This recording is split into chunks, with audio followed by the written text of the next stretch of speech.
बच्चों, 9th SST class में आपका स्वागत है। बच्चों, हमारा आज का चैप्टर है संविधान निर्माण और चैप्टर है 19। तो चलिए शुरू करते हैं आज के टॉपिक को।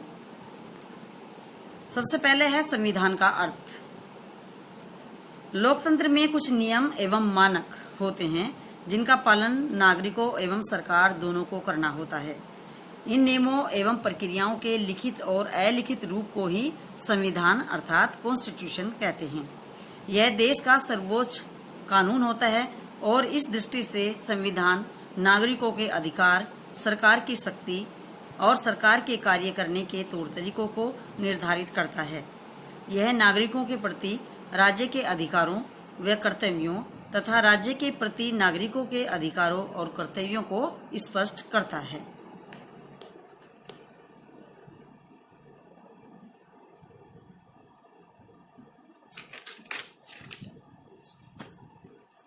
भारतीय संविधान का निर्माण। भारत जैसे विशाल और विविधता भरे देश के लिए संविधान बनाना आसान काम नहीं था।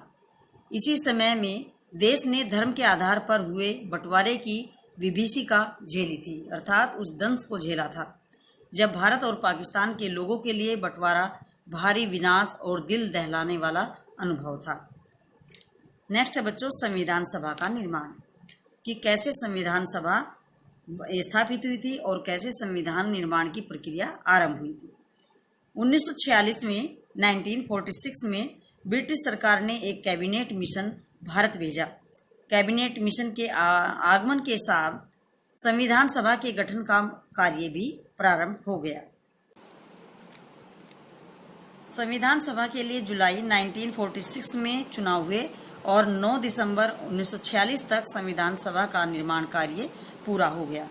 इस संविधान सभा में 299 सदस्य थे और जिसमें डॉक्टर राजेंद्र प्रसाद, जवाहरलाल नेहरू, सरदार पटेल, डॉक्टर अंबेडकर, तेज बहादुर सप्रू, सरोजिनी नायडू के नाम विशेष रूप से उल्लेखनीय हैं। प्रारूप समिति का गठन। 29 अगस्त 1947 को संविधान सभा द्वारा एक प्रारूप समिति का अर्थात ड्राफ्टिंग कमेटी का गठन किया गया। डॉक्टर भीमराव अंबेडकर प्रारूप समिति के अध्यक्ष बनाए गए और इस समिति ने काफी सोच समझकर संविधान का प्रारूप यानी नक्शा तैयार किया।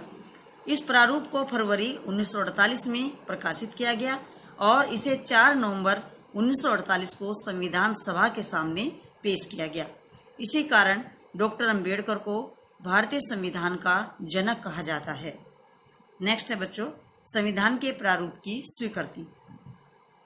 संविधान के प्रारूप पर संविधान सभा में 144 दिनों तक विचार होता रहा।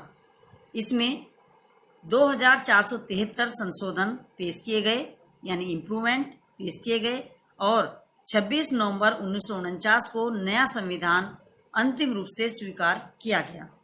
इस स्वीकृत संविधान में 395 अनुच्छेद, 22 भाग और 8 अनुसूचियां थी। नेक्स्ट है बच्चों, संविधान का उद्घाटन। भारत के नए संविधान का उद्घाटन 26 जनवरी 1950 को किया गया। इसी दिन से नवनिर्मित संविधान संपूर्ण भारत में लागू कर दिया गया।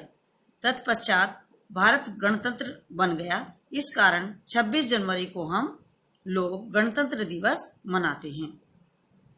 नेक्स्ट है बच्चों, भारतीय संविधान के निर्माण में शामिल महत्वपूर्ण सदस्य। सबसे पहले सरदार वल्लभ भाई पटेल। ये एक वकील और बारदोली किसान सत्याग्रह के नेता थे। भारतीय रियासतों के विलय में इन्होंने निर्णायक भूमिका निभाई। नेक्स्ट है अबुल कलाम आजाद। ये शिक्षाविद, लेखक और धर्मशास्त्रों के ज्ञाता थे। ये केंद्रीय मंत्रिमंडल में शिक्षा मंत्री थे। नेक्स्ट है डॉक्टर राजेंद्र प्रसाद। ये संविधान सभा के स्थायी अध्यक्ष थे और चंपारण सत्याग्रह के प्रमुख सदस्य व्यक्ति थे। ये भारत के प्रथम राष्ट्रपति निर्वाचित हुए। नेक्स्ट है H.C. मुखर्जी। ये संविधान सभा के उपाध्यक्ष, प्रसिद्ध लेखक और शिक्षाविद थे। ये बंगाल विधानसभा के भी सदस्य थे। नेक्स्ट है डॉक्टर भीमराव अंबेडकर। ये प्रारूप समिति के अध्यक्ष थे और सामाजिक क्रांतिकारी चिंतक थे। ये जातिगत भेदभाव के खिलाफ हमेशा लड़ते रहे। नेक्स्ट है जवाहरलाल नेहरू। यह देश आजाद होने के बाद भारत के प्रथम प्रधानमंत्री बने। नेक्स्ट है सरोजिनी नायडू। ये कवित्री, लेखिका और राजनीतिक कार्यकर्ता थी और उत्तर प्रदेश की प्रथम महिला राज्यपाल बनी। नेक्स्ट है टी कृष्णामाचारी। ये प्रारूप समिति के सदस्य थे और केंद्रीय मंत्रिमंडल में वित्त मंत्री बने। नेक्स्ट है कन्हैयालाल मानिकलाल मुंशी। ये वकील और इतिहासकार थे और प्रारूप समिति के सदस्य थे। नेक्स्ट है श्यामा प्रसाद मुखर्जी। इन्होंने भारतीय जनसंघ की स्थापना की। और लास्ट में है जी दुर्गाबाई देशमुख, केंद्रीय समाज कल्याण बोर्ड की अध्यक्ष बनी। आगे चलते हैं बच्चों। भारत के संविधान की प्रस्तावना। भारतीय संविधान की प्रस्तावना पढ़ने से भी संविधान के उद्देश्यों और लक्ष्यों का आभास होता है। भारतीय संविधान की प्रस्तावना भी कई विचारधाराओं से प्रभावित है। कहा जाता है कि भारतीय संविधान की प्रस्तावना पर गांधी जी की विचारधारा का व्यापक प्रभाव है और प्रस्तावना के शब्द काफी प्रेरणादायी हैं। अतः भारतीय संविधान की प्रस्तावना इस प्रकार है।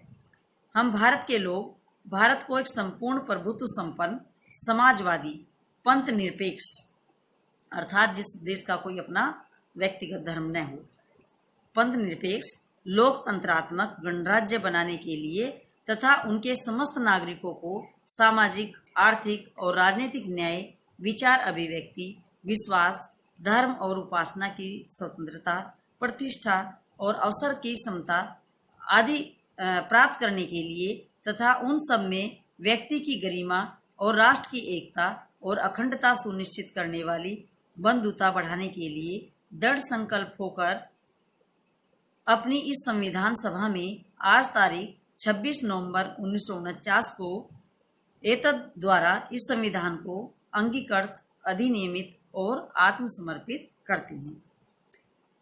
नेक्स्ट है बच्चों प्रस्तावना का महत्व।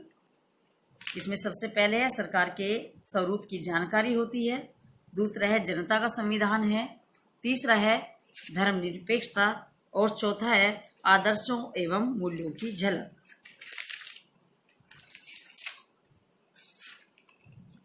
और लास्ट में है बच्चों आपके होमवर्क के लिए कुछ प्रश्न दिए जा रहे हैं। सबसे पहले है लघु उत्तरीय प्रश्न। संविधान किसे कहते हैं? संविधान क्या करता है? नेक्स्ट क्वेश्चन है भारतीय संविधान की 3 विशेषताओं को लिखिए। नेक्स्ट क्वेश्चन है हमें संविधान की आवश्यकता क्यों है, व्याख्या कीजिए। नेक्स्ट क्वेश्चन संविधान सभा कैसे गठित हुई थी। और इसके बाद है विस्तृत उत्तरीय प्रश्न है बच्चों, केवल 2 प्रश्न दिए जा रहे हैं। भारत के संविधान के निदेशक मूल्य कौन कौन से हैं, विस्तार सहित बताइए। और लास्ट क्वेश्चन है भारत प्रभुत्व संपन्न समाजवादी धर्मनिरपेक्ष लोकतंत्रीय गणराज्य है, व्याख्या कीजिए। ओके बच्चों, दैट्स ऑल, थैंक यू।